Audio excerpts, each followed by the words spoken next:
Hello everyone, welcome back to GDC tutor.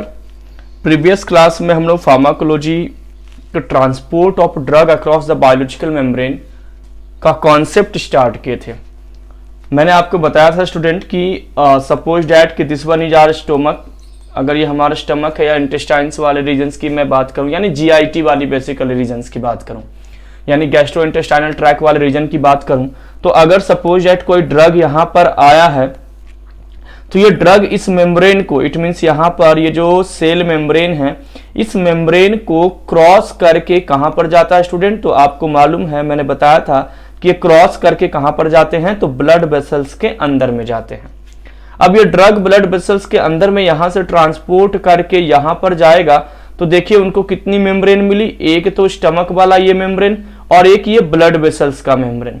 तो इन दो membrane को क्रॉस करके ड्रग कहां पर एंटर कर रहा है? ब्लड वेसल्स के अंदर में। वैसे ही ड्रग जब किसी टारगेट ऑर्गन में जाएगा, इट मींस जिस भी ऑर्गन पे उसको काम करना होगा, उस ऑर्गन पे अगर ड्रग रीच करेगा तो फिर से ड्रग को क्या करना होगा? तो यहां पर उस टारगेट ऑर्गन के मेम्ब्रेन को क्रॉस करने होंगे, ब्लड मेम्ब्रेन को फिर से ब्लड वेसल्स के मेम्ब्रेन को क्रॉस करना पड़ेगा। इट मींस हर जगह बॉडी में अगर ड्रग एक जगह से दूसरे जगह, यानी one place to another place अगर मूवमेंट करना चाहे तो उसको क्या करना होगा? तो मेम्ब्रेन को क्रॉस करना होगा। तो ये मेम्ब्रेन क्रॉस कैसे होते हैं, उस कॉन्सेप्ट पे हमें आना होगा कि भाई ये मेम्ब्रेन क्रॉस कैसे होते हैं। तो देखिए मैं सिंपल सा आपको बता दूं क्रॉस का मैकेनिज्म, उसके बाद चीजों को अपन क्लियर करते हैं। अगर मैं क्रॉस की बात करूं, यानी ट्रांसपोर्ट की बात करें, सिंपल सा ट्रांसपोर्ट की अगर मैं बात करूं, तो आपको सबसे पहले छोटा सा एक कॉन्सेप्ट जो है वो सेल मेम्ब्रेन्स का समझना होगा। अब सेल मेम्ब्रेन में आपने कभी क्लास 11-12 में आपने एक टॉपिक डिस्कस किए होंगे सेल वाले चैप्टर में, उसमें था जी फ्लूइड मोजेक मॉडल, यानी एक मॉडल आया था फ्लूइड मोजेक मॉडल जो सेल मेम्ब्रेन से रिलेटेड था, है ना। ये नाम याद रखेंगे, fluid mosaic model. Sometimes basic questions भी एग्जामिनेशंस में आ जाते हैं। तो फ्लूइड मोजेक मॉडल जो था किसके रिगार्डिंग था, किससे रिलेटेड था? तो ये रिलेटेड था सेल मेम्ब्रेन से।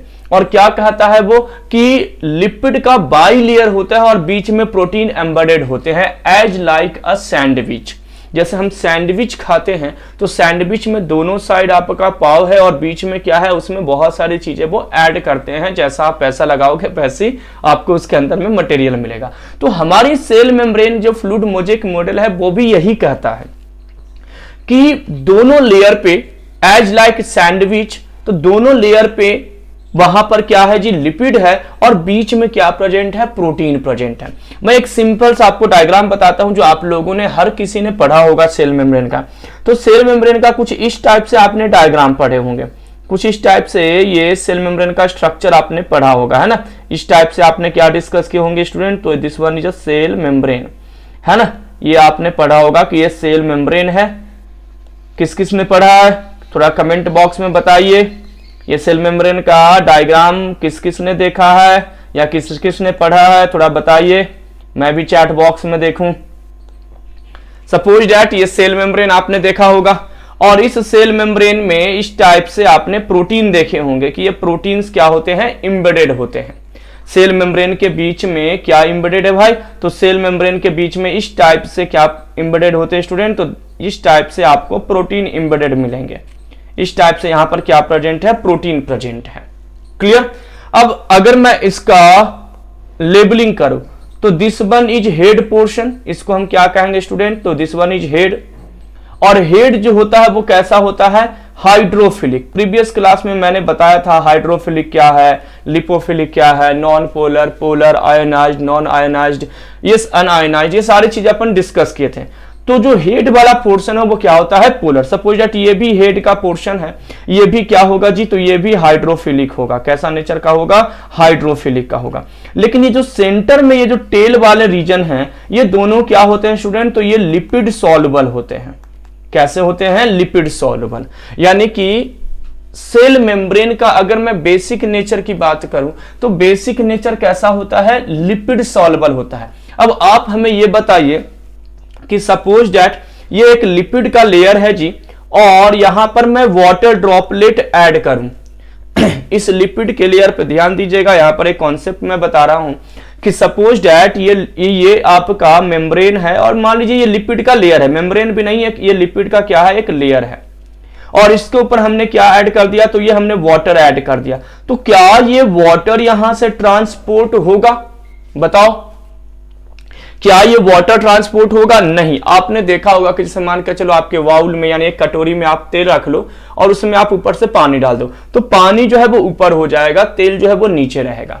या तो अगर मानकर चलो पानी है और उसमें तेल डाल दो, तो तेल ऊपर रहेगा, पानी नीचे रहेगा, यानी इन दोनों का मिक्सिंग नहीं होती है, ये दोनों प्रॉपर मिक्स नहीं होते। प्रॉपर मिक्स नहीं होने का मतलब है कि एक दूसरे के अंदर पेनिट्रेट नहीं कर पाते हैं, एक दूसरे के अंदर में एंटर नहीं कर पाते हैं।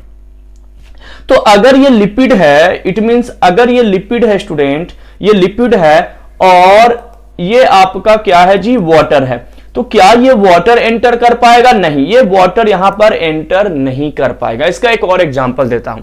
जैसे हम स्विमिंग पूल में नहाते हैं, तालाब में नहाते हैं, नदी में नहाते हैं या घर पे नहाते हैं, शावर लेते हैं, तो क्या पानी बॉडी के अंदर चली जाती है? हम 1 घंटे नहा लिए तालाब में, 2 घंटे हम नहा लिए, तो क्या पानी अंदर चली गई बॉडी के? नहीं, क्योंकि हमारी जो सेल मेम्ब्रेन होती है उसका नेचर कैसा है? तो नेचर उसका है कि सेल मेम्ब्रेन में लिपिड है जी, जो कि वाटर को क्रॉस नहीं होने देगी। बहुत इंपॉर्टेंट कॉन्सेप्ट पे मैं लेकर के आ रहा हूं। सेल मेम्ब्रेन में क्या प्रेजेंट है स्टूडेंट? तो सेल मेम्ब्रेन में लिपिड प्रेजेंट है जो वाटर को ट्रांसपोर्ट नहीं होने देगा। अब वाटर को ट्रांसपोर्ट नहीं होने देगा, इट मींस अगर वाटर सॉल्युबल ड्रग, समझना थोड़ा सा कि अगर water soluble drug, suppose that ये हमारा स्टमक है और यहां पर अगर कोई वाटर सॉल्युबल ड्रग यहां पर आ गया है टैबलेट, तो क्या ये इजीली इसको क्रॉस कर पाएगा?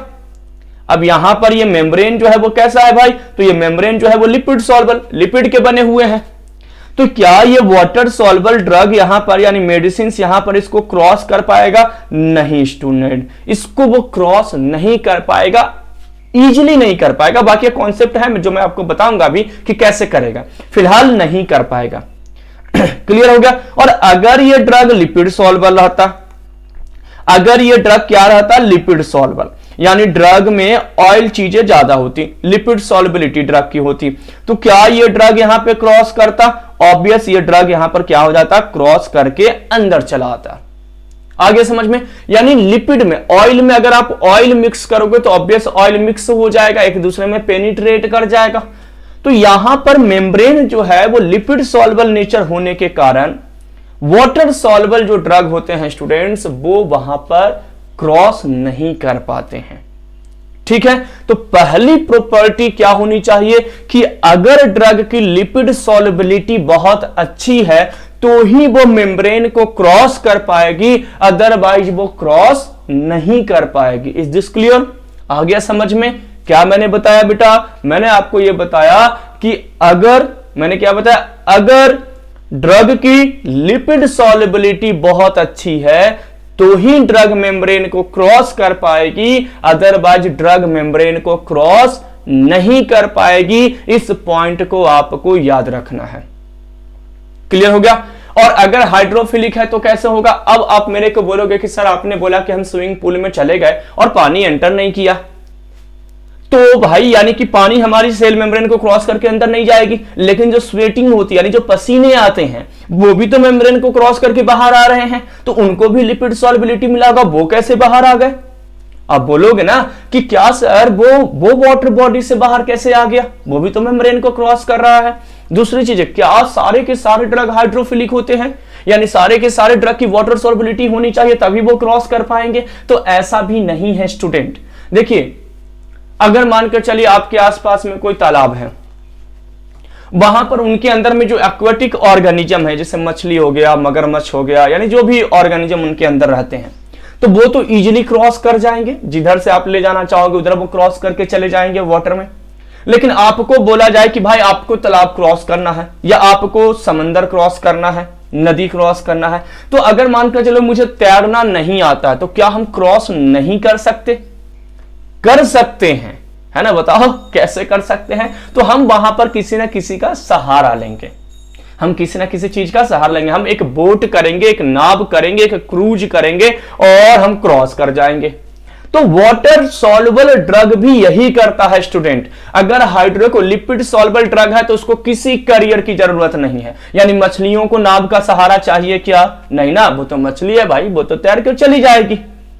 नाव का सहारा किसको चाहिए? मुझे चाहिए, क्योंकि मैं उस वाटर में कंफर्ट जोन में नहीं हूं, यानी वो हमारी हैबिटेट नहीं है। तो अगर लिपिड सॉल्युबल ड्रग है स्टूडेंट, तो वो इजीली सेल मेम्ब्रेन को क्रॉस करके एब्जॉर्प्शन, डिस्ट्रीब्यूशन सारी चीजें कर लेगा। उसको किसी भी कैरियर की जरूरत नहीं होगी। याद रखेंगे, क्वेश्चन आएगा अभी लास्ट में जब मैं इसको बाइंड अप करूंगा तो आपको यहां से कॉन्सेप्ट बताऊंगा कि क्या क्या क्वेश्चन पूछे जा सकते हैं। ठीक है, तो मैंने क्या बताया कि अगर लिपिड सॉल्युबल ड्रग है और चूंकि मेम्ब्रेन का भी नेचर, यानी मेम्ब्रेन मतलब सेल मेम्ब्रेन का नेचर, सेल मेम्ब्रेन का भी नेचर लिपिड सॉल्युबल ही है, इस कारण से ये क्या हो सकता है? क्रॉस हो सकता है इजीली बगैर किसी कैरियर का। और अगर हाइड्रोफिलिक ड्रग है, यानी वाटर सॉल्युबिलिटी ड्रग की ज्यादा है, वाटर सॉल्युबल ड्रग है इन केस, तो उस केस में उसको किसी ना किसी कैरियर की जरूरत होगी। कैरियर मतलब उसको किसी की सहारे की जरूरत होगी, उसको नाव का जरूरत होगा। तो सपोज डैट कि ये हमारा वाटर सॉल्युबल ड्रग है जी, ये हमारा हाइड्रोफिलिक ड्रग है। ये क्या है भाई? तो हाइड्रोफिलिक ड्रग है। अब हाइड्रोफिलिक ड्रग इस मेथड से तो क्रॉस नहीं कर सकता है मेम्ब्रेन को। अब ये हाइड्रोफिलिक ड्रग कहां पे आएगा? तो इस प्रोटीन पे आएगा। ये आपका क्या है? ये जो रेड कलर से मैं बताया हूं, ये आपका क्या है स्टूडेंट? तो ये है आपका कैरियर प्रोटीन। क्या है आपका? ये कैरियर प्रोटीन। तो इस प्रोटीन के थ्रू ड्रग जो है अब क्या कर जाएगा? क्रॉस करके मेम्ब्रेन यानी सेल के अंदर चला जाएगा। क्लियर हो गया? इट मींस अगर हाइड्रोफिलिक ड्रग है तो उनको किसी ना किसी चीज की कैरियर की जरूरत होगी, और अगर लिपोफिलिक ड्रग है तो उनको कैरियर की रिक्वायरमेंट नहीं होगी। एक कॉन्सेप्ट आई होप आपको यहां पे समझ में आ गया। अब दूसरी चीजें सुनना बेटा, क्या ड्रग का 100% लिपिड सॉल्युबल होना चाहिए या क्या ड्रग को 100% लिपिड सॉल्युबल नहीं होना चाहिए? कितने लोगों को मालूम है? जरा बताइए कमेंट में। 100% ड्रग की लिपिड सॉल्युबिलिटी होनी चाहिए या उसमें कुछ मिक्सअप होना चाहिए, रेशियो होना चाहिए? देखिए 100% लिपिड सॉल्युबिलिटी भी नहीं होनी चाहिए, क्योंकि ड्रग को जब हम ओरल टैबलेट या सारा कुछ भी लेते हैं, तो अगर मैं टैबलेट की बात करूं तो बॉडी में जैसे ही टैबलेट जाता है तो सबसे पहले क्या होता है? डिसइंटीग्रेट होता है। सुटिक्स वाले पोर्शन में आपने पढ़ा होगा या तो आपको पढ़ना होगा आने वाले टाइम पे, सिलेबस जहां तक भी हुई है। तो यहां पर क्या होता है? ड्रग पहले डिसइंटीग्रेट होता है, देन डिसॉल्व होता है। तो डिसइंटीग्रेशन के लिए क्या होनी चाहिए? ड्रग के पास वाटर सॉल्युबिलिटी होनी चाहिए। अब देखिए, अगर हम डिसइंटीग्रेट ही नहीं कर पाएंगे ड्रग को, डिसइंटीग्रेट का मतलब है ड्रग को ब्रेक करना, टुकड़ों में विभाजन करना। ठीक है, तो अगर ड्रग डिसइंटीग्रेट नहीं होगा देन डिसॉल्व होना, यानी मीडियम में वो मिलना, घुलना, उसके बाद तो मेम्ब्रेन को क्रॉस करेगा। तो ड्रग की अगर सॉल्युबिलिटी अच्छी नहीं है, हाइड्रोफिलिसिटी अच्छी नहीं है, यानी वाटर सॉल्युबिलिटी अच्छी नहीं है, तो ड्रग डिसइंटीग्रेट और डिसॉल्व नहीं होगा। और जब ड्रग डिसइंटीग्रेट और डिसॉल्व भी नहीं हुआ तो क्या ड्रग का अब्जॉर्प्शन हो जाएगा? नहीं। तो इसीलिए हाइड्रोफिलिसिटी भी चाहिए, लिपोफिलिसिटी भी चाहिए, यानी drug should have both property, water solubility भी और लिपिड सॉल्युबिलिटी भी। इसके बाद का कॉन्सेप्ट भी हम लोग क्या करेंगे? डिस्कस करेंगे। तो आई होप आपको ये बड़ा कॉन्सेप्ट समझ में आ गया कि यहां पर ड्रग के पास अगर ड्रग किसी मेम्ब्रेन को क्रॉस करना चाहता है तो इजीली अगर क्रॉस करना चाहता है तो ड्रग के पास क्या होनी चाहिए? लिपिड सॉल्युबिलिटी ज्यादा होनी चाहिए। और अगर वो किसी कैरियर यानी वाटर सॉल्युबिलिटी अगर ड्रग के पास है तो वो किसी ना किसी कैरियर के थ्रू क्या होंगे? ट्रांसपोर्ट होंगे। यहां तक तो क्लियर हो गया। अब आते हैं नेक्स्ट कॉन्सेप्ट पर। अब मैं आपको नेक्स्ट कॉन्सेप्ट आता हूं। पहले मैं कॉन्सेप्ट को बाइंड अप कर दूं, उसके बाद जो थ्योरी वाला पोर्शन है जहां से आपको क्वेश्चंस आएंगे, जो अपना पीपीटी के फॉर्म में मैं आपको रिप्रेजेंट करता हूं, वो अभी आपको दिखाऊंगा, है ना। अब नेक्स्ट कॉन्सेप्ट देखिए क्या होता है। सपोज दैट, देखो अब ये ट्रांसपोर्ट का मैं बात करूं कि ट्रांसपोर्ट कितने टाइप से होते हैं या कितने टाइप से हो सकते हैं, मेम्ब्रेन में ड्रग कितने मेथड से जा सकते हैं। तो देखिए, एक तो मेथड है स्टूडेंट डिफ्यूजन। एक मेथड क्या है स्टूडेंट? डिफ्यूजन। ठीक है, जिसको हम पैसिव ट्रांसपोर्ट भी कहते हैं। क्या कहते हैं?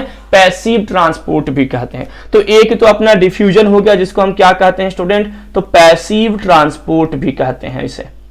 ठीक है, और सेकंड आपका मेथड है स्टूडेंट एक्टिव ट्रांसपोर्ट। क्या है स्टूडेंट? Active transport. देन क्या है थर्ड? Pinocytosis, pinocytosis, pinocytosis. ये एक्टिव ट्रांसपोर्ट जो है स्पेशल टाइप ऑफ ट्रांसपोर्ट में आते हैं, है ना। ये एक्टिव ट्रांसपोर्ट जो है वो स्पेशल टाइप ऑफ ट्रांसपोर्ट में आते हैं।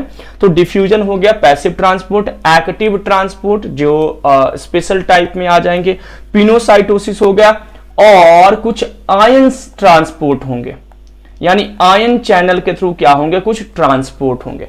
तो यहां पर कुछ ऐसे कॉन्सेप्ट हैं जिसके थ्रू ट्रांसपोर्ट मैकेनिज्म बॉडी में होती है। अब एक एक करके डिस्कस करते हैं। तो फर्स्ट हमारा क्या है स्टूडेंट, डिफ्यूजन। अब डिफ्यूजन का मतलब क्या होता है जी, सबसे पहले तो हमें यह समझना होगा। तो देखिए डिफ्यूजन मींस क्या होता है। सपोज दैट कि आपके छत पे 2 वाटर टैंक है, ठीक है। ये 2 वाटर क्या है भाई, आपके छत पे 2 वाटर टैंक हैं, और दोनों वाटर टैंक को हमने एक दूसरे से जोड़ रखा है, यानी एसोसिएट रखा है कि भाई नीचे से पानी आएगा, अगर मान लो इस वाटर टैंक में आया तो यहीं से पानी यहां पर भी चला जाए। और बीच में हमने एक वाल्व लगा रखा है, इसको कंट्रोल करने के लिए क्या लगा रखा है, एक वाल्व लगा रखा है जो इस वाटर ट्रांसपोर्ट को क्या करेगा, कंट्रोल करेगा। अब सपोज दैट कि दोनों की कैपेसिटी स्टूडेंट कितना है, 100 लीटर की। इसकी भी कैपेसिटी कितनी है, 100 लीटर, और इसकी भी कैपेसिटी कितनी है, 100 लीटर। अब एक में 100 लीटर वाटर क्या है, फुल है, और सेकेंड वाले में वाटर जो है वो जस्ट 400-500 लीटर ही है। अब बताइए अगर suppose that this one is a tank and this one is tank B, तो बताइए अगर मैं इस वाल्व को ओपन करूंगा तो ट्रांसपोर्ट किधर से किधर होगा, ए टू बी वाटर जाएगा या बी टू ए जाएगा, ये बताइए। ड्रग ए टू बी जाएगा या ड्रग बी टू ए आएगा, ये बताओ आप लोग, है ना। अब देखो ऑब्वियस जो आंसर है वो इसका क्या होगा, तो इसका आंसर होगा कि यहां पर कंसंट्रेशन ड्रग का ज्यादा है या वाटर का ज्यादा है, इसलिए ट्रांसपोर्ट क्या होगा, ए टू बी होगा। ऑब्वियस ज्यादा पानी एक में कम पानी है, तो ऑब्वियस ज्यादा पानी वाला कम पानी और की ओर मूव कर जाएगा। इसी मैकेनिज्म को, ये जो ट्रांसपोर्ट हो रहा है, इसी मैकेनिज्म को हम क्या कहते हैं, डिफ्यूजन। अभी भी समझ में नहीं आया।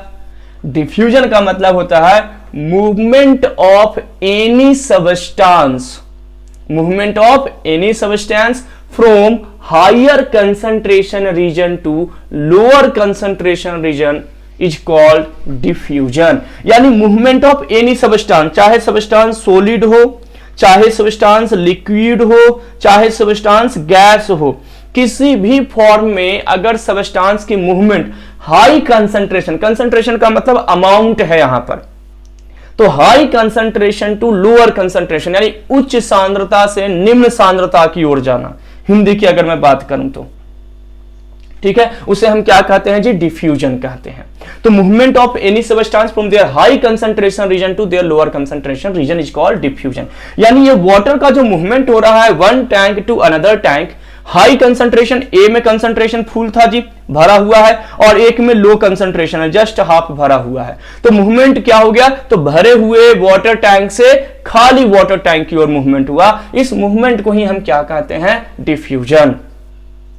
तो डिफ्यूजन का डेफिनेशन क्लियर हो गया स्टूडेंट, डिफ्यूजन क्या मैकेनिज्म है जो। अच्छा, इसी से मिलता जुलता कॉन्सेप्ट है ऑस्मोसिस का। ऑस्मोसिस भी वही होता है, मूवमेंट ऑफ, लेकिन मूवमेंट ऑफ क्या है, सॉल्वेंट। ऑस्मोसिस में केवल सॉल्वेंट यानी केवल लिक्विड की बात हो रही है स्टूडेंट, यहां पर सॉलिड लिक्विड गैस तीनों की बात होती है डिफ्यूजन में। यह डिफरेंस है ऑस्मोसिस और डिफ्यूजन के बीच में। डिफ्यूजन में सॉलिड लिक्विड गैस तीनों मूव कर सकते, जैसे मान के चलो एक परफ्यूम है, एक डिओड्रेंट है, डिओ यूज करते हो आप लोग, परफ्यूम यूज करते हो, तो आप जैसे ही डिओ यूज करते हो तो उसमें गैस रिलीज हुआ, तो वो पूरे कमरे में क्या होती है, उसकी फ्रेगनेंस, पूरे कमरे में उसकी फ्रेगनेंस क्या हो जाती है, स्प्रेड कर जाती है, फैल जाती है। क्यों? क्योंकि हमने यहां पे परफ्यूम लगाया तो उस कॉर्नर पे वो गैस नहीं है, तो गैस फास्टली उस कॉर्नर पे क्या करता है, मूव करता है, इस कॉर्नर से उस कॉर्नर पे क्या, हर तरफ चारों तरफ स्प्रेड कर गया। इट मींस ये क्या है, डिफ्यूजन है, high concentration to low concentration जाना। क्लियर हो गया। लेकिन ऑस्मोसिस में केवल सॉल्वेंट का होता है, यानी movement of solvent from high concentration region to lower concentration region through a semi permeable membrane. अब ऑस्मोसिस में सेमी परमिएबल मेम्ब्रेन की भी रिक्वायरमेंट होती है स्टूडेंट, जबकि इनमें सेमी परमिएबल मेम्ब्रेन की रिक्वायरमेंट नहीं होती है। किसमें? डिफ्यूजन में। तो डिफ्यूजन में सेमी परमेबल मेम्ब्रेन यानी कि सेल मेम्ब्रेन की बात हो रही है। सेल मेम्ब्रेन के थ्रू यानी एक सेल के दूसरे सेल के बीच में क्या प्रेजेंट है? ये तो ये सेल मेम्ब्रेन प्रेजेंट है स्टूडेंट। ये क्या प्रेजेंट है? तो ये सेल मेम्ब्रेन प्रेजेंट है ना?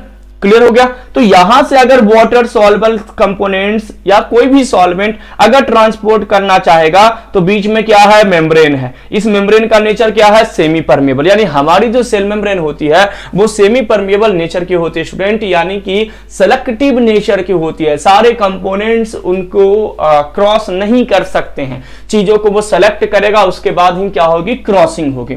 तो यहां पर वही कह रहा है, डिफ्यूजन का मतलब है movement of any substance from their high concentration region to lower concentration region is called diffusion. And osmosis means what? तो movement of solvent from high concentration region to their lower concentration region through a semi permeable membrane. Clear हो गया concept? तो diffusion क्या कह रहा है जी? Diffusion का मतलब समझ में आ गया कि डिफ्यूजन कह रहा है कि यहां पर मूवमेंट होगा सब्सटेंस का high concentration to low concentration. Suppose that कि आपने ये स्टमक में आपके ये स्टमक के अंदर में क्या गया भाई? तो स्टमक के अंदर में ड्रग गया। अब बताइए ड्रग का कंसंट्रेशन यहां पर बहुत ज्यादा और बगल में ब्लड वेसल्स है, यहां पे ड्रग 100% प्रेजेंट है और यहां पे ड्रग 0% है। तो बताइए ड्रग कहां से कहां मूव करेगा? तो ऑब्वियस यहां से इस मेम्ब्रेन को क्रॉस करके ड्रग कहां पर चला जाएगा? तो ड्रग जो है आपका कहां पर चला जाएगा? ब्लड वेसल्स में।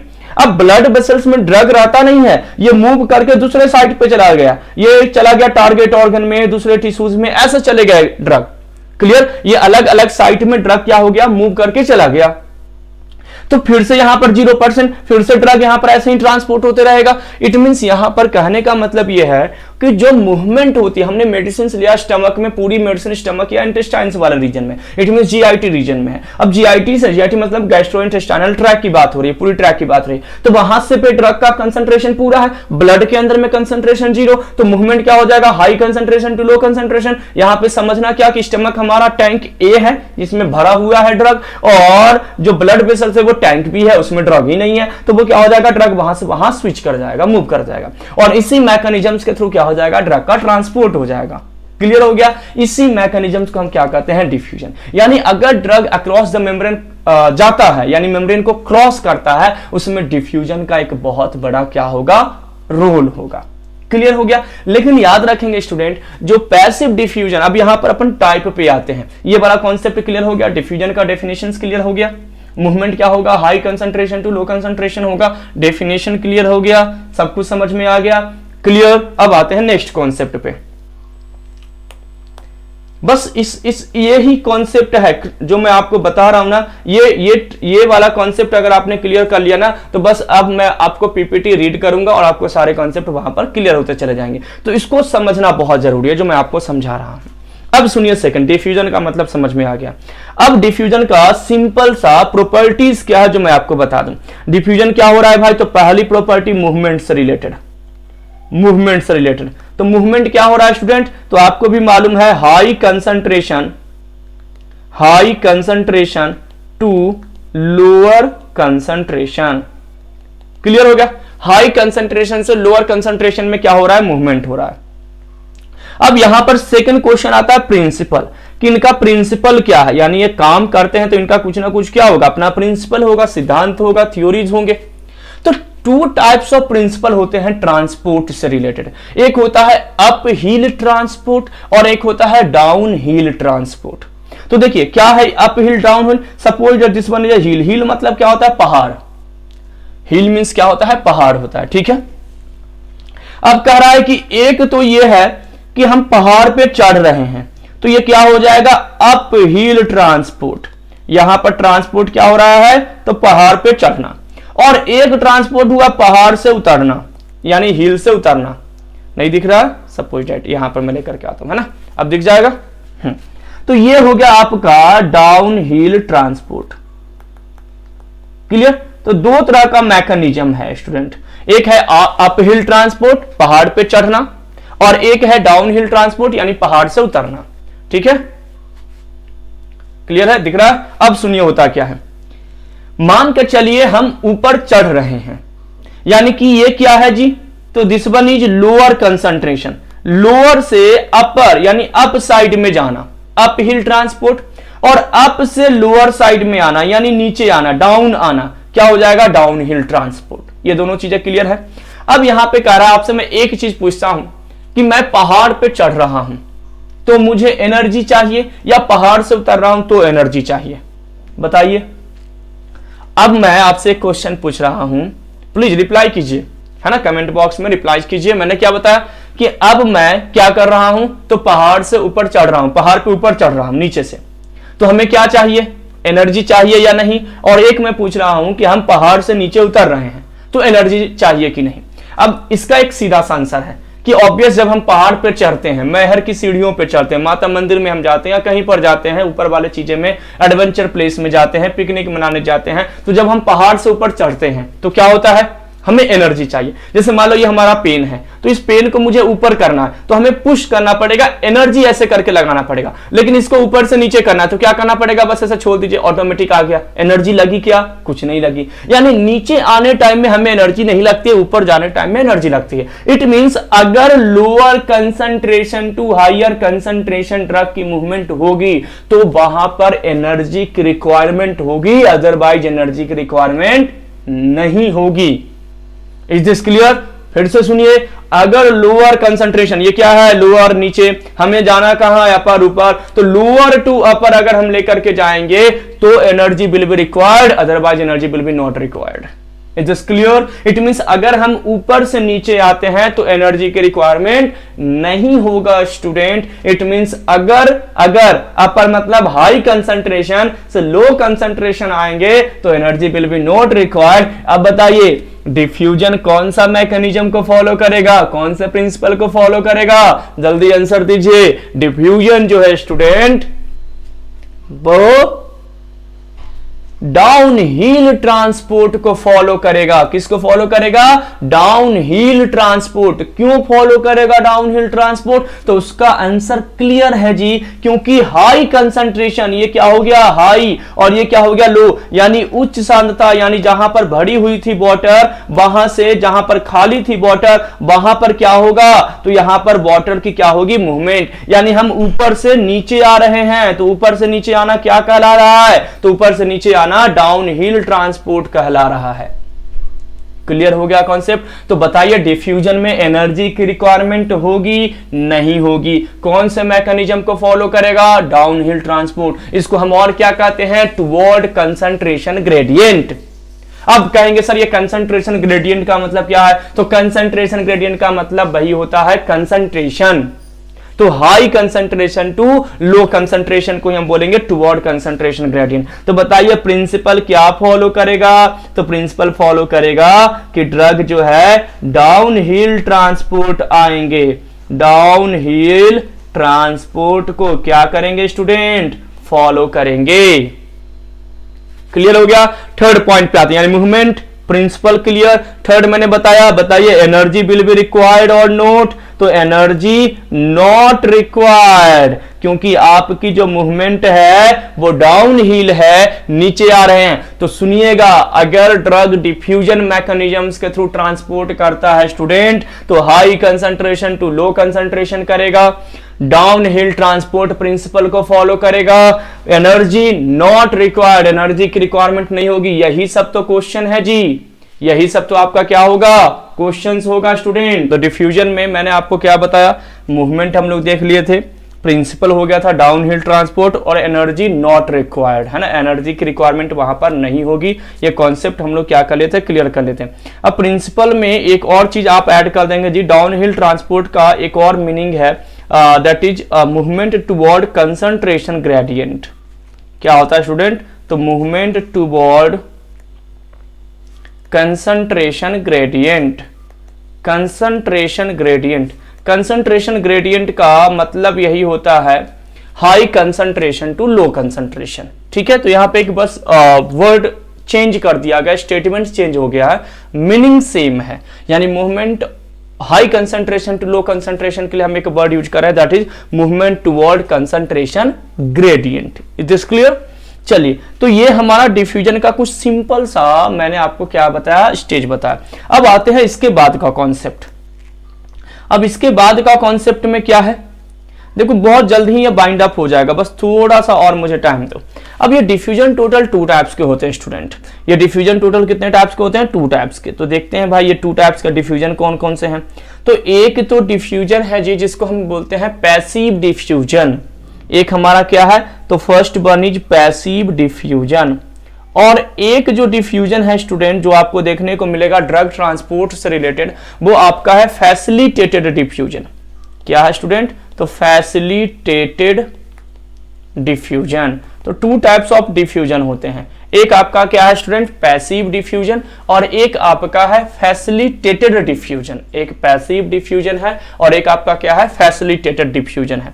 अब ये पैसिव डिफ्यूजन और फैसिलिटेटेड डिफ्यूजन का मीनिंग क्या है तो मैं आपको क्लियर कर दूं। देखो अगर मैं बात करूं इनके, समझना अच्छे से, पैसिव डिफ्यूजन की अगर मैं बात करूं मूवमेंट को लेकर के, तो मूवमेंट क्या होगा स्टूडेंट? तो high concentration to low concentration. HC का मतलब है हाई कंसंट्रेशन, LC का मतलब है लो कंसंट्रेशन। फैसिलिटेटेड की भी अगर मैं मूवमेंट की बात करूं तो मूवमेंट यहां पर भी क्या होगा स्टूडेंट? तो भाई high concentration to low concentration, यानी ये दोनों कॉमन है अभी तक।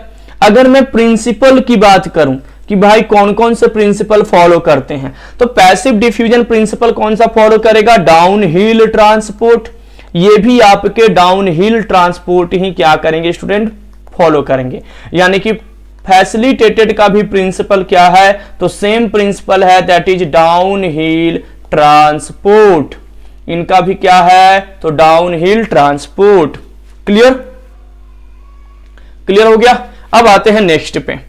तो अगर मैं पैसिव डिफ्यूजन के थर्ड पॉइंट पे आ जाऊं, यानी मूवमेंट हो गया, प्रिंसिपल हो गया, दोनों चीजें हो गई। अब बताइए एनर्जी रिक्वायर्ड और नोट, इसकी बात करूं तो एनर्जी नॉट रिक्वायर्ड, एनर्जी की रिक्वायरमेंट नहीं होगी पैसिव डिफ्यूजन में, और फैसिलिटेटेड में भी एनर्जी की रिक्वायरमेंट नहीं होगा स्टूडेंट। तो देखिए अभी तक बिल्कुल सिमिलर आ रहा है, यानी एनर्जी नॉट रिक्वायर्ड अभी तक बिल्कुल क्या चल रहा है भाई? तो दोनों चीजें क्लियर चल रही है, सिमिलर चल रही है। अब आते हैं कि मूवमेंट किसका होता है। तो ओनली लिपिड सॉल्युबल ड्रग की मूवमेंट किसके थ्रू होगी? Passive diffusion. यानी अगर लिपिड सॉल्युबल ड्रग हमने लिया बॉडीज के अंदर में और वो ट्रांसपोर्ट होकर के ब्लड मेम्ब्रेन्स, ब्लड के अंदर, ब्लड से टारगेट ऑर्गन्स में, टारगेट ऑर्गन से लीवर में, सब में तो ब्लड मेम्ब्रेन, सेल मेम्ब्रेन ही प्रेजेंट है। तो अगर लिपिड सॉल्युबल ड्रग है और movement high concentration to low concentration हो रही है, तो वो किसके थ्रू होगा स्टूडेंट? तो वो आपका होगा पैसिव डिफ्यूजन के थ्रू।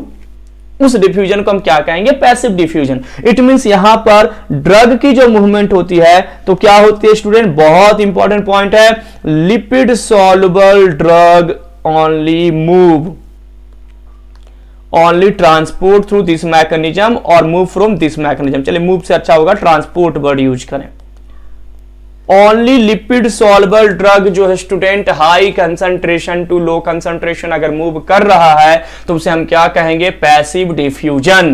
तो याद रखेंगे पैसिव डिफ्यूजन में सब कुछ सेम है, फैसिलिटेटेड और पैसिव में कोई डिफरेंस नहीं है, लेकिन यहां पर एक डिफरेंस आपके सामने आ गया कि पैसिव डिफ्यूजन क्या कहता है भाई? तो पैसिव डिफ्यूजन कहता है कि मूवमेंट जो होगा वो केवल और केवल ओनली लिपिड सॉल्युबल ड्रग का होगा और किसी का नहीं होगा। ये पैसिव डिफ्यूजन कहता है। फैसिलिटेटेड में क्या होता है भाई? तो फैसिलिटेटेड में होता है स्टूडेंट हाइड्रोफिलिक ड्रग। अब देखिए बहुत इंपॉर्टेंट पॉइंट है, हाइड्रोफिलिक ड्रग यानी वाटर सॉल्युबल ड्रग की बात हो रही है। Hydrophilic drug can be cross और ट्रांसपोर्ट थ्रू दिस मैकेनिज्म। यानी फैसिलिटेटेड डिफ्यूजन के थ्रू आप जब देखोगे तो हाइड्रोफिलिक ड्रग का यानी वाटर सॉल्युबल ड्रग का मूवमेंट पॉसिबल है। और अगर मैं केवल लिपिड सॉल्युबल ड्रग की बात करूं, high concentration to low concentration हो रहा है तो वो पैसिव डिफ्यूजन हो जाएगा। वाटर सॉल्युबल ड्रग अगर मूवमेंट करेगा high concentration to low concentration तो वो फैसिलिटेटेड डिफ्यूजन हो जाएगा। देखिए माइनर सा डिफरेंस है। ड्रग अगर लिपिड सॉल्युबल है तो passive diffusion high concentration to low concentration जा रहा है तो, और अगर ड्रग वाटर सॉल्युबल है और high concentration to low concentration जा रहा है, मूवमेंट हो रहा है, तो वो क्या हो जाएगा, फैसिलिटेटेड डिफ्यूजन। तो इज दिस क्लियर, समझ में आया है आपको? यानी अगर हाइड्रोफिलिक ड्रग है और कंसंट्रेशन ग्रेडियंट मूवमेंट हो रही है, कंसंट्रेशन ग्रेडियंट मूवमेंट का मतलब high concentration to low concentration movement हो रही है, तो बताइए कौन सा डिफ्यूजन वहां पे काम करेगा? तो वहां पे डिफ्यूजन काम करेगा पैसिव डिफ्यूजन। आंसर रिप्लाई करते रहिए यहां पर कमेंट बॉक्स में, लाइव चैट में आप जरूर रिप्लाई कीजिए ताकि मैं अश्योर हो जाऊं कि आपको समझ में आ रहा है कि नहीं आ रहा है। क्लियर?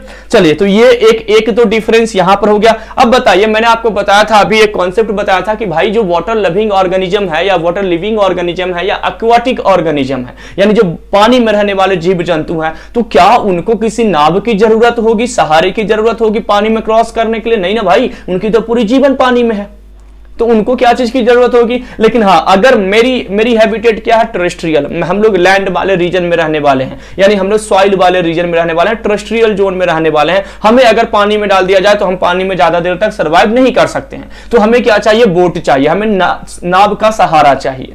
ठीक है, तो अगर देखिए ये लिपिड सॉल्युबल है, लिपिड सॉल्युबल मेम्ब्रेन का भी नेचर कैसा लिपिड, ड्रग का भी नेचर कैसा लिपिड, तो क्या यहां पर किसी सहारे की जरूरत है? अभी मैंने आपको क्लास में बताया था कि नहीं, यहां पर रिक्वायरमेंट नहीं होगी।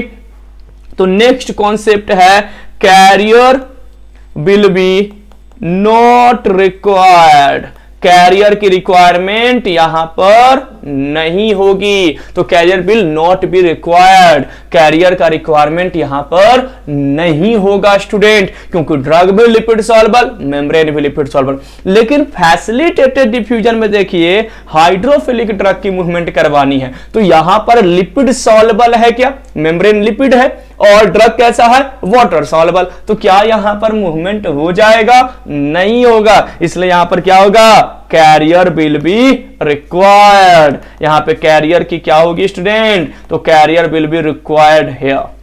क्लियर हो गया? तो देखिए दो डिफरेंस है, major difference passive diffusion and facilitated diffusion में। पैसिव डिफ्यूजन में क्या होता है, तो ओनली लिपोफिलिक ड्रग का मूवमेंट होता है, बिल्कुल याद कर लीजिए, यहीं से क्वेश्चन आपको आएगा अगर इस कॉन्सेप्ट से क्वेश्चन आते हैं तो। पैसिव डिफ्यूजन में मैंने क्या बताया, ओनली लिपोफिलिक ड्रग की मूवमेंट होती है, जबकि फैसिलिटेटेड डिफ्यूजन में क्या होता है स्टूडेंट, तो वाटर सॉल्युबल ड्रग का भी मूवमेंट होता है। पैसिव डिफ्यूजन और फैसिलिटेटेड में सेकंड डिफरेंस क्या है, पैसिव डिफ्यूजन में क्या होता है स्टूडेंट, तो carrier will be not required, जबकि फैसिलिटेटेड में कैरियर की रिक्वायरमेंट होती है। ये भी पॉइंट क्लियर हो गया आपको, आ गया समझ में? कैरियर के रूप में क्या होता है, प्रोटीन्स होते हैं, कैरियर के रूप में क्या होते हैं, प्रोटीन्स होते हैं, कैरियर के रूप में प्रोटीन्स भी होते हैं और आयन चैनल भी होते हैं, दोनों होते हैं। ठीक है, चलिए, तो ये वाला कॉन्सेप्ट तो आपको समझ में आ गया होगा कि डिफ्यूजन है क्या, फैसिलिटेटेड और पैसिव डिफ्यूजन का मतलब क्या है। अब आ जाते हैं आपके कॉन्सेप्ट पे, है ना? चलिए, तो अब आते हैं transport of drug across biological membrane. इस कॉन्सेप्ट को अब हम लोग डिस्कस करना क्या करते हैं स्टूडेंट, शुरू करते हैं। अब देखिए यहां पर पॉइंट क्या करा, absorption of drug involve passage of drug across the cell membrane, absorptions involve 3 process. अब कह रहा है कि अगर ट्रांसपोर्ट होना चाहता है, किसी मेम्ब्रेन को क्रॉस करके ड्रग एक जगह से दूसरी जगह जाना चाहता है, एक ऑर्गन से दूसरे ऑर्गन में जाना चाहता है, तो क्या क्या पॉसिबिलिटीज है, कैसे हो सकता है? तो इसके लिए 3 मैकेनिज्म दिया है। फर्स्ट है passive transport, drugs move across the cell membrane without losing energy. देखिए यहां पे कह रहा है एनर्जी की लॉस नहीं होगी, ऑब्वियस, क्योंकि ये कौन सा प्रिंसिपल को फॉलो कर रहा है, तो ये डाउनहिल प्रिंसिपल को फॉलो कर रहा है। नीचे से ऊपर जा रहे हैं, सॉरी ऊपर से नीचे जा रहे हैं, it means high concentration to low concentration आ रहे हैं, तो energy will be not required. ये कॉन्सेप्ट मैंने क्लियर कर दिया। अब आते हैं डिफ्यूजन, तो through lipid, only lipid soluble drug diffusion mechanisms के थ्रू जाएगा। मैंने पैसिव डिफ्यूजन आपको बताया, थ्रू एक्वस चैनल, यानी वाटर सॉल्युबल ड्रग। अगर वाटर सॉल्युबल ड्रग मूवमेंट करना चाहता है तो एक्वस चैनल, मैंने बताया ना कि हम कैरियर प्रोटीन्स के रूप में, कैरियर के रूप में हम प्रोटीन भी यूज कर सकते हैं और आयन चैनल भी यूज कर सकते हैं, तो एक्वा चैनल के थ्रू हम क्या कर सकते हैं, वाटर सॉल्युबल ड्रग को मूवमेंट करा सकते हैं। अब आते हैं facilitated diffusion, movement of drug across cell membrane by carrier protein. Facilitated diffusion में क्या होगा, कैरियर प्रोटीन्स के थ्रू क्या होंगे स्टूडेंट, मूवमेंट होंगे और do not diffuse through semi permeable membrane. ये semi permeable membrane, semi permeable membrane का मतलब क्या हो गया कि जो हमारी बॉडीज का सेल मेम्ब्रेन है उसके थ्रू ये डिफ्यूज नहीं होंगे। ये यहाँ पे है। अब देखिए एक छोटा सा डायग्राम के थ्रू चीजों को क्लियर किया कि ड्रग है, बाइंड किया, ये प्लाज्मा, ये आपका क्या है जी, तो यही तो आपका क्या है, प्रोटीन है, कैरियर प्रोटीन। ड्रग यहां से क्या हो गया, ट्रांसपोर्ट हो गया। ये ड्रग देखो मेम्ब्रेन को क्रॉस किया क्या, नहीं, मेम्ब्रेन के थ्रू वहां पे ट्रांसपोर्ट नहीं हुआ। ड्रग जो है इस टाइप के कैरियर प्रोटीन को यूज किया और कैरियर प्रोटीन ने इस ड्रग को क्या कर दिया, अंदर लेकर के चला गया। ये यहाँ पे मैकेनिज्म समझाने की कोशिश किया गया फैसिलिटेटेड के लिए। ऑब्वियस फैसिलिटेटेड में क्या होगा भाई, तो कैरियर प्रोटीन की यहां पर क्या होगी स्टूडेंट, रिक्वायरमेंट होगी। Come to the next, active transport. तो फैसिलिटेटेड और डिफ्यूजन के बारे में मैंने कुछ कॉन्सेप्ट आपको क्लियर कर दिया, एक दो एक्स्ट्रा पॉइंट भी मैंने बता दिया जो आपको याद रखना है। अब आते हैं नेक्स्ट कॉन्सेप्ट जो हमारा है वो है जी एक्टिव ट्रांसपोर्ट। तो एक्टिव ट्रांसपोर्ट को देख लेते हैं कि भाई ये एक्टिव ट्रांसपोर्ट क्या होते हैं। तो इसके बारे में भी मैं छोटा सा पॉइंट आपको बता दूं ताकि कॉन्सेप्ट क्लियर हो जाए। अब एक्टिव ट्रांसपोर्ट क्या करता है बेटा, तो देखो चीजें क्लियर हो जाएगी। एक्टिव ट्रांसपोर्ट का सिंपल सा डेफिनेशन है movement of any substance from lower concentration to their higher concentration region. क्या कहता है डेफिनेशन, तो एक्टिव ट्रांसपोर्ट का डेफिनेशन कह रहा है मूवमेंट ऑफ, चलिए मैं इसको रफ कर रहा हूं, है ना, केवल एक्टिव अपन देख रहे हैं यहां पर। क्या कह रहा है स्टूडेंट एक्टिव का, तो मूवमेंट ऑफ एनी सबस्टांस यानी किसी भी सबस्टांस की मूवमेंट, है ना, फ्रॉम लोअर कंसंट्रेशन, यहां पर ये पॉइंट बहुत इंपॉर्टेंट है ना, lower concentration to higher concentration region, higher concentration is called active transport. तो देखिए डिफ्यूजन में क्या हो रहा था, higher concentration to lower concentration. Active transport क्या कर रहा है, नहीं हम लोअर से हायर लेकर के जाएंगे।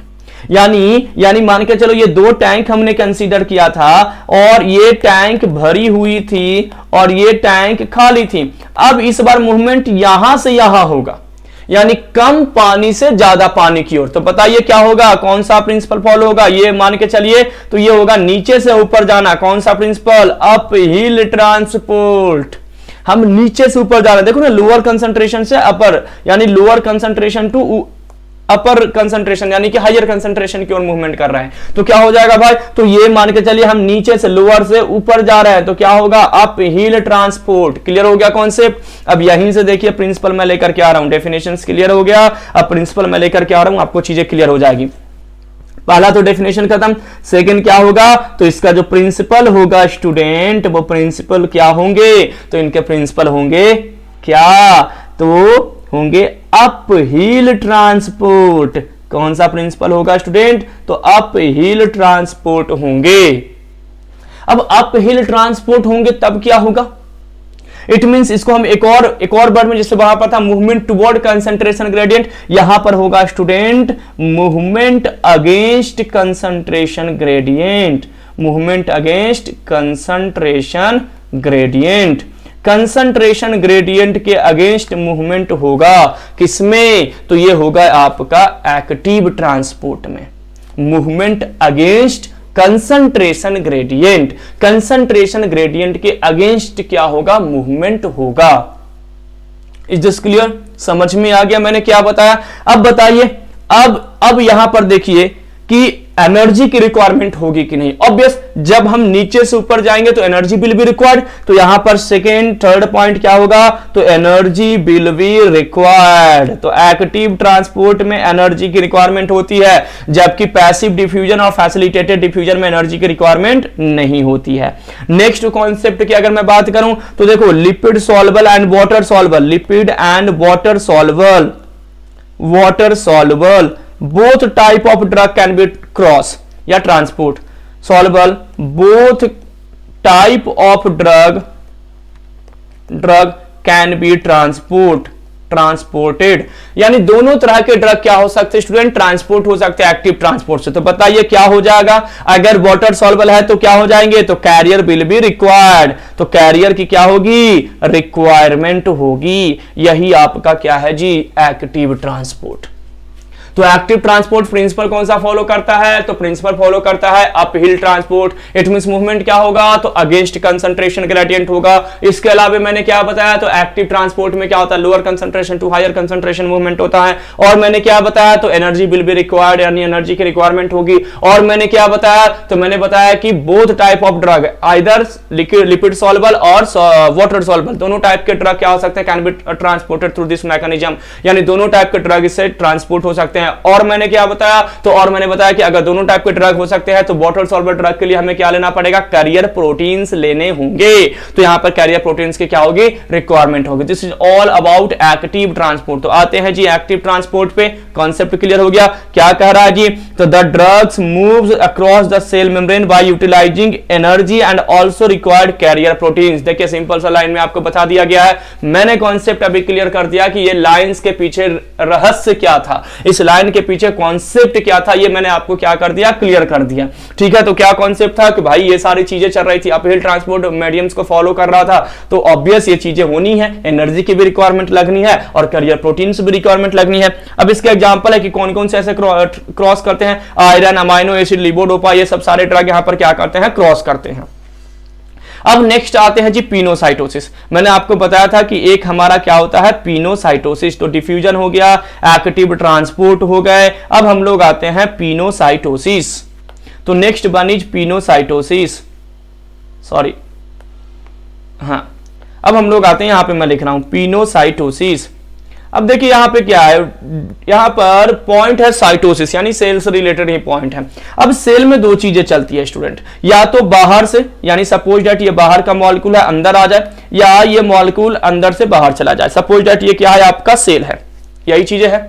अब देखो बाहर से अंदर आया और इसको इंगल्फ किसने किया, सेल मेम्ब्रेन ने। सेल मेम्ब्रेन ने उसको इंगल्फ करके अंदर लेकर के आ गया। इस प्रोसेस को हम क्या कहते हैं, एंडोसाइटोसिस, यानी movement toward inside the cell, outside to inside the cell, that is endocytosis.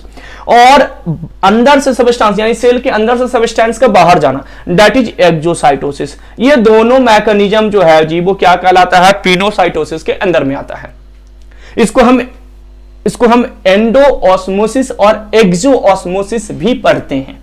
Endocytosis और एक्सोसाइटोसिस प्रोसेस को हम क्या कहते हैं, एंडोऑस्मोसिस और एक्सोऑस्मोसिस भी कहते हैं। लेकिन कब कहते हैं, जब यहां पर सॉल्वेंट का मूवमेंट होगा, क्योंकि ऑस्मोसिस का सिंपल मींस है, ऑस्मोसिस का सिंपल मींस है कि सॉल्वेंट का ही मूवमेंट होना क्या कहलाता है, ऑस्मोसिस कहलाता है। क्लियर। तो यहां पर देखिए पिनोसाइटोसिस के बारे में क्या, the transport of drug bye formation of vesicles. Vesicles के थ्रू देखिए यहां पर दिया गया है, एक ट्रांसपोर्ट बताया गया है कि देखिए ये क्या है जी आपके, तो मैं आपको बता दूं, हाँ ये आपके क्या है जी, बाइंडिंग प्रोटीन। और यहां पे लार्ज कर देता हूं डायग्राम, अब समझ में आ रहा है आपको, हाँ। तो देखिए ये यहां पे बाइंडिंग प्रोटीन है, ड्रग आकर के यहां पर क्या कर गया भाई, तो ड्रग आकर के यहां पर बाइंड कर गया। ठीक है, अब ड्रग यहां पर आया, ये सेल मेम्ब्रेन देखिए इसको, इस ड्रग को अब इंगल्फ कर रहा है, इंगल्फ मतलब उसको खा रहा है, अपने अंदर लेकर के आ रहा है। अब ड्रग यहां पर आ गया, अब क्या हो गया भाई, ड्रग यहां पर अंदर सेल के अंदर आ गया, क्या हो गया, एंडोसाइटोसिस। मैंने बताया ना एंडोसाइटोसिस, यहां पे साइटोसिस लिखा है बेटा, यहां पर एंडोसाइटोसिस कर लेना, एंडोसाइटोसिस हुआ क्या।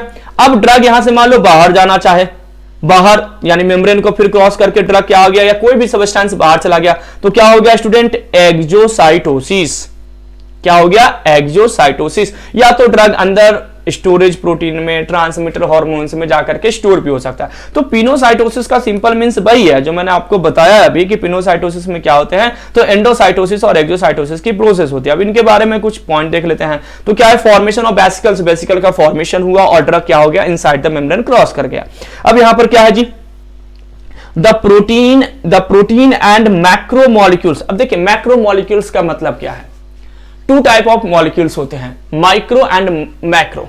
माइक्रो मीन्स आपको मालूम है, micro means small molecules and macro means large molecule. एक बार इसको क्लियर कर लेना, माइक्रो मॉलिक्यूल्स होता है वो जो 1000 डाल्टन से साइज कम होती है, मॉलिक्यूलर वेट कम होती है, मॉलिक्यूलर वेट नहीं नहीं नहीं नहीं 1000 डाल्टन से उनकी साइज या कुछ ऐसी चीजें हैं, और मोर देन 1000 प्लस अगर कुछ है तो वो होता है मैक्रो, है ना, शायद उसकी साइज हो या उनका वेट हो, मुझे थोड़ा सा माइंड में अभी है नहीं वो कॉन्सेप्ट। माइक्रो मॉलिक्यूल्स इतना तो क्लियर है कि 1000 डाल्टन से नीचे का जो होता है वो माइक्रो होता है, 1000 डाल्टन से ऊपर का जो होता है मॉलिक्यूल्स वो होता है मैक्रो मॉलिक्यूल्स। लेकिन यहां पर क्या होता है 1000 वो नहीं, मुझे थोड़ा सा माइंड में मेरे नहीं है, तो एक बार उसको करेक्ट कर लेना, चेक कर लेना आप लोग, है ना। तो इसका मीनिंग यही, मैक्रो मतलब लार्ज मॉलिक्यूल। तो the protein and macro molecules are transported by this process, यानी कि जो प्रोटीन्स होते हैं या मैक्रो मॉलिक्यूल्स होते हैं यानी लार्ज मॉलिक्यूल्स होते हैं वो इस मैकेनिज्म्स के थ्रू क्या कर सकते हैं स्टूडेंट, तो वो ट्रांसपोर्ट कर सकते हैं। पहला पॉइंट तो यहां पर ये कर रहा है। अब आते हैं यहां पर एंडोसाइटोसिस, मैंने बताया इनसाइड द सेल, तो it is process where small droplet are engulfed by the cell membrane and carried inside the cell as a vesicle, यानी कि सेल मेम्ब्रेन से उसको अंदर ले आया गया, बाहर से उसको अंदर ले आया गया, एंगल्फ करके उसको खा करके, एंगल्फ करना मतलब खाना उसको, ठीक है, उसको अंदर लेकर के चले गए, दैट इज एंडोसाइटोसिस। एग्जांपल है कि विटामिन B12 इन जीआईटी में विटामिन B12 जब जाता है तो इसी प्रोसेस से जाता है, दैट इज एंडोसाइटोसिस है। अब आते हैं exocytosis, the reserve process secretions of many substance from cell, ये रिजर्व प्रोसेस है सेल से बहुत सारे सबस्टेंस का सिक्रीट होना, सिक्रीट होने का मतलब बाहर जाना, रिलीज होना, आउटसाइड जाना, सेल से बाहर जाना एक्सोसाइटोसिस, सेल के अंदर आना एंडोसाइटोसिस। ऐसे ही ऑस्मोसिस प्रोसेस में होता है, सेल के अंदर यानी बाहर से कोई चीज अंदर हो रही है ऑस्मोसिस प्रोसेस है तो एंडोऑस्मोसिस, और अगर वो बाहर जा रही है तो एक्सोऑस्मोसिस। क्लियर हुआ कॉन्सेप्ट। तो यहां पर यह जो एग्जांपल है neurotransmitter from the nerve ending, यानी नर्व एंडिंग से न्यूरोट्रांसमीटर का कॉन्सेप्ट। न्यूरोट्रांसमीटर आपने पढ़ा होगा ना, कुछ इस टाइप से क्या होते हैं, न्यूरॉन्स होते हैं, और ये इनका क्या है, वेसिकल्स है, यहां पर क्या है, सिनेप्स हैं। तो ये क्या होते हैं, ऐसे यहां से रिलीज करते हैं, यहां से न्यूरोट्रांसमीटर को रिलीज करते हैं। तो रिलीज क्या हुआ भाई, न्यूरॉन्स भी तो एक सेल ही है ना, नर्व सेल है, वो आगे जाकर के नर्वस टिश्यू बनाता है, और नर्वस टिश्यू आगे जाकर के नर्वस सिस्टम बनाते हैं। क्लियर ना। तो यहां पर क्या हुआ भाई, जो रिलीज हुआ है दैट इज वही क्या है, सिक्रीशंस या रिलीज, ये उसी को हम कहते हैं एक्सोसाइटोसिस। ये आपका आई होप पिनोसाइटोसिस वाला कॉन्सेप्ट क्लियर हो गया। अब यहां पर एक छोटा सा कॉन्सेप्ट मिसिंग है student, that is ion channel, है ना। अब आयन चैनल का एक छोटा सा कॉन्सेप्ट आपको बता देता हूं, ये भी एक तरह से कैरियर प्रोटीन ही है जो ट्रांसपोर्ट कराने में, वाटर सॉल्वर कंपोनेंट्स को ट्रांसपोर्ट कराने में हेल्प करते हैं। तो आते हैं हम लोग आयन चैनल, एक छोटा सा कॉन्सेप्ट है जिस कॉन्सेप्ट को हम लोग देख करके चीजों को, यानी जो हमारा अब्जॉर्प्शन वाला पोर्शन है वो कंप्लीट हो जाएगा। तो आयन चैनल की बात हो रही है, अब आयन चैनल पे मैं लेकर के आ रहा हूं, तो सुनिए क्या है। आयन चैनल का सबसे पहले तो क्या होगा स्टूडेंट, तो वाटर सॉल्युबल कंपोनेंट का ट्रांसपोर्ट कराएगा, ठीक है। वाटर, देखो लिपिड सॉल्युबल को चैनल की, चैनल मतलब क्या होता है, एक गेट, एक ओपनिंग्स हैं जो आयंस के लिए होते हैं, है ना। पोलराइजेशन, डीपोलराइजेशन, हाइपरपोलराइजेशन, रीपोलराइजेशन, ये सारे कॉन्सेप्ट उसी से रिलेटेड है, मैं बताऊंगा आपको जब इस टॉपिक पे मैं लेकर के आऊंगा पोलराइजेशन वाले पे। तो वाटर सॉल्युबल को क्या कराता है, ट्रांसपोर्ट करता है। Use as a carrier, carrier के रूप में ये यूज होते हैं। कैसे यूज होते हैं, कैरियर के रूप में यूज होते हैं। अगर मैं बात करूं तो कैरियर प्रोटीन्स भी 2 टाइप्स के होते हैं, है ना, वो अपन बाद में देखते हैं उस कॉन्सेप्ट को, फिलहाल अपन आयन चैनल पे आते हैं।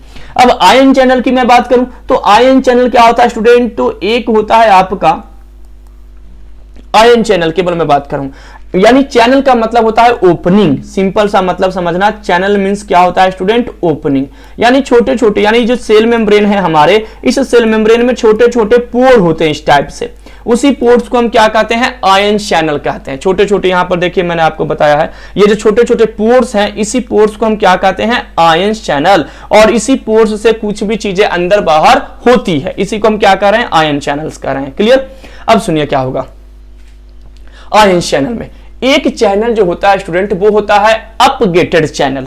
क्या होता है, अपगेटेड, मैं थोड़ा सा वर्ड से इंट्रोड्यूस करा रहा हूं, अपगेटेड चैनल, यानी जो ओपनिंग होगी वो हमेशा क्या होगी, ओपन होगी, यानी ये क्या है, ऑलवेज रिमेन ओपन, यानी जो सेल मेम्ब्रेन पे ओपनिंग है, जो पोर्स प्रेजेंट हैं वो क्या होंगे, ऑलवेज रिमेन ओपन, ये हमेशा ओपन होंगे। तो कोई भी सबस्टेंस आएगा और उस मेम्ब्रेन्स के, जैसे मान के चलो ये हमारा फिंगर है और बीच में हमने एक पोर बना दिया, ऐसे करके हमने एक पोर यानी एक होल बना दिया, तो यहां से कोई भी चीजें अंदर बाहर जाएगी ऐसे करके, क्लियर, यानी पेन्स क्या हो रहे हैं, अंदर जा रहे हैं।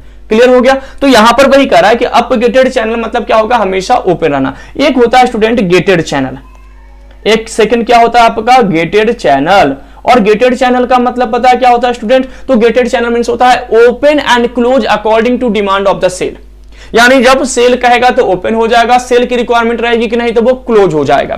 तो क्या है यहां पर सिंपल मीनिंग समझना, open and close according to demand of cell, यानी सेल अगर कहेगा कि भैया ओपन हो जाइए, हमें रिक्वायरमेंट है किसी मॉलिक्यूल्स को अंदर लेकर के आना है, तो वो ओपन हो जाएगा। अगर सेल कह दिया कि नहीं भैया हमें सामान आ गया, सारी चीजें मटेरियल्स आ गए, अब आप क्लोज हो जाइए, तो ये क्लोज हो जाएगा। तो open and close according to demand of the cell, that is the gated channel. इसी को हम क्या कहते हैं, गेटेड चैनल कहते हैं। अप गेटेड चैनल ऑलवेज क्या होगा, ओपन होगा, वो क्या होगा, अप गेटेड चैनल होगा। यहां तक क्लियर हो गया कॉन्सेप्ट। अब आते हैं नेक्स्ट कॉन्सेप्ट पे, अब आते हैं अपन नेक्स्ट कॉन्सेप्ट पे, इन दोनों के बीच में। अब गेटेड मतलब गेट है, ओपन एंड क्लोज हो रहा है। तो भाई गेट, अगर हमारे घर में गेट है, डोर है, तो ओपन या क्लोज कौन करते हैं, हम करते हैं। और अगर हम बड़े मॉल में जाते हैं तो ओपन एंड क्लोज देखते होगे, ऑटोमेटिक गेट होता है, आप जाइएगा ऑटोमेटिक सेंसर बेस्ड होता है, और आप जाइएगा वो गेट अपने आप खुल जाएगा, अपने आप लग जाएगा, होता या नहीं होता। तो दो तरह के गेट होते हैं, यानी यहां पर जो गेटेड चैनल है वो टोटल 2 टाइप्स के हैं। एक होता है कि जिसको वोल्टेज यानी इलेक्ट्रिक इंपल्स, इसको वोल्टेज कह सकते हैं या तो इलेक्ट्रिक इंपल्स कह सकते हैं, यानी जिसको ओपन एंड क्लोज कौन करता हो, इलेक्ट्रिक इंपल्स करता हो, वो वोल्टेज करता हो, उसे हम क्या कहेंगे जी, तो उसको हम बोलेंगे वोल्टेज गेटेड चैनल। क्या कहेंगे स्टूडेंट, वोल्टेज गेटेड चैनल, यानी open and close by electric impulse is called voltage gated channel. And open and close किसके थ्रू भाई, तो किसी केमिकल्स के थ्रू। तो केमिकल्स के थ्रू अगर ओपन एंड क्लोज हो रहा है तो उसको हम बोलते हैं स्टूडेंट लिगैंड गेटेड चैनल। क्या कहते हैं जी, ligand gated channel, ligand gated channel. नहीं दिख रहा है क्या, चलिए देख लीजिए, लिगैंड गेटेड चैनल। तो देखिए मैंने आपको बता दिया चैनल्स कितने टाइप्स के होते हैं। तो चैनल्स की अगर मैं बात करूं तो आयंस चैनल्स की बात हो रही है केवल। आयंस मतलब जो सोडियम, पोटेशियम, कैल्शियम, क्लोरीन इन सबको अंदर बाहर करता है, उसको हम आयंस चैनल कहते हैं। इसके अलावा एक्वा चैनल होते हैं जो वाटर को ये करते हैं। इसके अलावा पोरीन चैनल होते हैं जो माइटोकॉन्ड्रियल मेम्ब्रेन में प्रेजेंट होता है, ग्राम नेगेटिव बैक्टीरिया को अंदर आने देता है। ये चीजें अलग अलग चैनल होती हैं। हम केवल आयन चैनल की बात कर रहे हैं। आयन चैनल मतलब जिनके through sodium, calcium, potassium, chlorine इन सब की क्या होती है, एंडोसाइटोसिस और एक्सोसाइटोसिस होती है सेल मेम्ब्रेन में। ठीक है, तो यहां पर आयन चैनल कितने टाइप्स के होते हैं, 2 टाइप्स के होते हैं। एक अपगेटेड चैनल यानी always get always remain open, यानी जो पोर्स होते हैं वो हमेशा खुले रहते हैं, उसके लिए हम कौन सा वर्ड यूज करते हैं बेटा, गेटेड अपगेटेड चैनल। और जिनमें open and close according to demand of the cell होता है वो क्या कहलाता है student, ungated channel, sorry gated channel. Ungated मतलब जो हमेशा खुला रहता है, गेटेड मतलब गेट मतलब डोर, और डोर को हम खोल भी सकते हैं, बंद भी कर सकते हैं। तो ओपन एंड क्लोज क्या होगा, गेटेड चैनल। अब गेटेड चैनल 2 टाइप्स के होते हैं। अगर कोई इलेक्ट्रिक सेंसर उसको अपलोड ओपन एंड क्लोज कर रहा है that is voltage gated channel, और अगर कोई केमिकल्स कर रहा है तो लिगेंड गेटेड चैनल। क्लियर हो गया। तो ये एक चैनल से रिलेटेड कॉन्सेप्ट था जो आपको समझना जरूरी था, इसके बारे में पढ़ना जरूरी था। अब आते हैं अब्जॉर्प्शन का लास्ट कॉन्सेप्ट पर। अब्जॉर्प्शंस का लास्ट कॉन्सेप्ट है student factor affecting drug absorption, यानी ऐसे कौन कौन से फैक्टर हैं जो ड्रग अब्जॉर्प्शंस को क्या कर सकता है, अफेक्ट कर सकता है। फर्स्ट क्या जी, फिजिकल स्टेट, यानी ड्रग का स्टेट क्या है, ड्रग सॉलिड है, लिक्विड है, गैस है, किस स्टेट में है, इससे भी फर्क पड़ता है कि अब्जॉर्प्शन होगा या नहीं होगा, होगा तो किस रेट से होगा, या रेट हाई होगा या रेट कम होगा।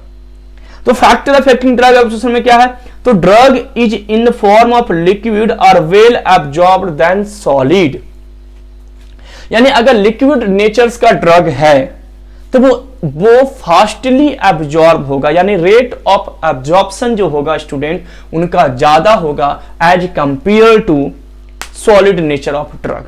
तो पहला क्लियर हो गया फैक्टर में। सेकंड है पार्टिकल साइज, तो smaller the particle size is the better absorption, यानी कि अगर particle size obvious cell membrane है उनमें लार्ज साइज की चीजें ट्रांसपोर्ट नहीं हो सकती जल्दी, स्मॉल साइज की चीजें होगी तो वो क्या हो जाएगी, इजिली ट्रांसपोर्ट हो जाएगी, यानी smaller the particle size better is the absorption. Next one is concentration, higher concentrated drug are quickly absorbed then dilute solution. Higher concentration, जी डिफ्यूजन वही तो कहता है, जितना ज्यादा डिफ्यूजन होगा यानी जितना ज्यादा कंसंट्रेशन बढ़ेगा उतना ज्यादा क्या होगा, मूवमेंट होगा। Higher concentration to low concentration movement हो रही है ना, तो ड्रग की कंसंट्रेशन अगर ज्यादा होती है तो उनमें क्या होगा, मूवमेंट क्या होगा, ट्रांसपोर्ट क्या होगा, ज्यादा होगा। Next one is solubility. Lipid soluble drug are easily absorbed in compare to water soluble drug। Obvious ना, देखिए मैं क्या कह रहा हूं कि हम लोग 1000 लोग आ गए तालाब के नजदीक और नाव एक है, उस नाव पे कैपेसिटी है कि वो 100 लोग को ही लेकर के जा सकता है, 100 पीपल्स को ही क्रॉस करवा सकता है। तो कितने लोग जाएंगे, 100 लोग ही जाएंगे, ताकि 100 लोग ही जाएंगे, चाहे आप 1000 रहो या 1 लाख रहो, चाहे 10 लाख लोग रहो, जाएगा तो 100 लोग ही ना वहां पर। ये क्या है भाई, नाव में लिमिटेड है, यानी करियर पे जो डिपेंडेंट होंगे उनमें लिमिटेड होगा। और वाटर सॉल्युबल यानी कि हाइड्रोफिलिक ड्रग जो है वो किसके ऊपर डिपेंडेंट है, करियर प्रोटीन के ऊपर। अब भैया प्रोटीन जितना लेकर के जाएगा उतना ही वो ट्रांसपोर्ट करेगा ना, एक्स्ट्रा तो वो ट्रांसपोर्ट करेगा नहीं। लेकिन लिपिड सॉल्युबल ड्रग का क्या है, जितना ज्यादा कंसंट्रेशन बढ़ेगा वो रेट उतना ही हाई होगा, क्योंकि मूवमेंट क्या है, high concentration to low concentration. इसका जीता जागता है एक उदाहरण मैं आपको देता हूं। अगर ऊपर पानी की टंकी में टंकी फुल है तो नीचे नल का फ्लो क्या होता है, फोर्स बहुत ज्यादा होता है वाटर की, और अगर पानी कम है तो फोर्स धीरे धीरे कम हो जाते हैं। इट मींस क्या कह रहा है, हाई कंसंट्रेशन यानी कंसंट्रेशन बहुत ज्यादा ऊपर में है तो पानी का फ्लो ज्यादा होगा। यानी ड्रग जितना ज्यादा कंसंट्रेशन में आएगा उतना ही फास्ट डिफ्यूजन होगा। तो यहां पर वही कह रहा है कि lipid soluble drug are easily absorbed compare to water soluble, क्योंकि लिपिड सॉल्युबल कंसंट्रेशन ज्यादा होगा, वो इजीली एब्जॉर्ब होकर के अंदर आ जाएगा। वाटर सॉल्युबल पहले प्रोटीन पे जाके बाइंड करेगा, प्रोटीन उसको ट्रांसपोर्ट कराएगा, तो वो प्रोसेस थोड़ा सा स्लो होगा। Absorbing surface obvious directly proportional होगा, जितना ज्यादा सरफेस एरिया उतना ज्यादा अब्जॉर्प्शन होगा। तो क्या है, तो drug is better absorb from small intestine than from stomach. Stomach में सरफेस एरिया कम होती है, स्मॉल इंटेस्टाइन में सरफेस एरिया ज्यादा होता है, इसलिए जो है स्मॉल इंटेस्टाइन से ही क्या होगा, मूवमेंट होगा। मतलब मैक्सिमम जो ड्रग का एब्जॉर्प्शन होगा वो स्मॉल इंटेस्टाइन में होगा, क्योंकि सरफेस एरिया वहां पर ज्यादा होता है, और ज्यादा सरफेस एरिया के पीछे रीजन होता है माइक्रोविली, उनमें विली प्रेजेंट होते हैं, हेयर लाइक स्ट्रक्चर जो सरफेस एरिया को बढ़ाते हैं। PH of drug obvious, acidic drug are better absorb from stomach. याद रखेंगे स्टमक से एसिडिक ड्रग का एब्जॉर्प्शन होता है, और बेसिक ड्रग जो होता है वो इंटेस्टाइन से एब्जॉर्ब होगा। ठीक है, इसके लिए एक कॉन्सेप्ट भी है जो आपको शायद नहीं अभी पढ़ना है। अब आते हैं ionisation. Ionised drug are lipid soluble and are will absorb than unionised drug, है ना। देखो मैंने आपको बताया था कल वाली क्लास में, पिछली क्लास में, कि अनआयोनाइजेशन, नॉन पोलर, इन सब का मतलब होता है लिपिड सॉल्युबल। ठीक है, तो अनआयोनाइज्ड ड्रग जो होंगे, यानी आयोनाइज्ड ड्रग मतलब वाटर सॉल्युबल, और वाटर सॉल्युबल ड्रग जो होता है स्टूडेंट, अभी मैंने आपको क्या बताया कि वाटर सॉल्युबल ड्रग जो है वो इजीली एब्जॉर्ब नहीं होगा, वो करियर प्रोटीन पे पहले जाकर के बाइंड करेगा, तब तो वो एब्जॉर्ब होगा। तो यहां पर क्या है, आयोनाइज्ड ड्रग आज जो लिपिड सॉल्युबल ड्रग है वो इजीली एब्जॉर्ब हो जाएंगे as compare to unionised drug. Next one is disease. Disease reduces absorption of drug. Disease जो है, यानी कोई अगर डिजीज है तो हो सकता है रेट ऑफ एब्जॉर्प्शन जो है क्या हो सकता है, कम हो सकता है। इसके अलावा फॉर्मुलेशन जैसे प्रेजेंस ऑफ अदर एजेंट जैसे vitamin C enhance the absorption of iron, liquid paraffin reduce the absorption of fat soluble ADK. क्या करा, अगर कोई एजेंट ले लिया, यानी एक ड्रग के साथ दूसरे ड्रग को भी हमने ले लिया, तो उस केस में आपको क्या देखने को मिल सकता है, एब्जॉर्प्शन में भी अफेक्ट हो सकते हैं। सिनर्जिज्म और जो सिनर्जिस्ट अफेक्ट जिसको हम कह रहे हैं, तो सिनर्जिस्ट इफेक्ट का मतलब है दोनों एक साथ आए और एक दूसरे को पोटेंशिएट कर दिए। तो यहां पर एक एग्जांपल दिया गया कि विटामिन सी जैसे है, तो विटामिन सी क्या कर रहा है, तो आयरन के एब्जॉर्प्शंस को इनहांस कर रहा है, जबकि लिक्विड पैराफिन क्या कर रहा है, रिड्यूस कर रहा है विटामिन ए डी ई के एब्जॉर्प्शंस को। तो ये कुछ फैक्टर हो गया जो ड्रग एब्जॉर्प्शंस को क्या कर रहे थे, हार्म कर, मतलब अफेक्ट कर रहे थे, हार्म नहीं सॉरी, अफेक्ट कर रहे थे। नेक्स्ट क्लास में, यानी आज वाली ये जो एब्जॉर्प्शन वाला पार्ट है बेटा ये कंप्लीट हुआ है। बायो अवेलेबिलिटी वगैरह पढ़ करके उसके बाद डिस्ट्रीब्यूशन वाले कॉन्सेप्ट को अगली क्लास में हम लोग क्या कर लेंगे, कंप्लीट कर लेंगे। क्लियर? तो नेक्स्ट क्लास में मिलते हैं। Thanks for watching GDC E tutor. आपको कोई भी डाउट है, कुछ भी चीजें, आप कमेंट भी कर सकते हैं और मैं उस कमेंट पे आपको उस डाउट्स को क्या करूंगा, क्लियर करूंगा। और आप अपने फ्रेंड से, आप अपने कलीग से, आप अपने जूनियर से, सीनियर से प्लीज इस चैनल के बारे में बताइए। फ्री ऑफ कॉस्ट में डिप्लोमा ऑफ फार्मेसिस्ट के लिए ये चैनल्स जो हैं free of cost pharma exit examinations की प्रिपरेशन करवा रही है, जो बहुत ही बड़ी चीज है। ठीक है, आप जिस कॉलेज में फीस भर रहे हैं शायद वो भी आपको इतनी अच्छे से प्रिपरेशन नहीं करवाएगी जी जिस तरीके से हम जीडीसी वाले आपको करवा रहे हैं। तो बी अ जीडीसीएन, आपको जीडीसी में जुड़े रहना है। हम पे ट्रस्ट करने के लिए बहुत बहुत धन्यवाद। मिलते हैं नेक्स्ट कॉन्सेप्ट के साथ। Thanks for watching once again GDC.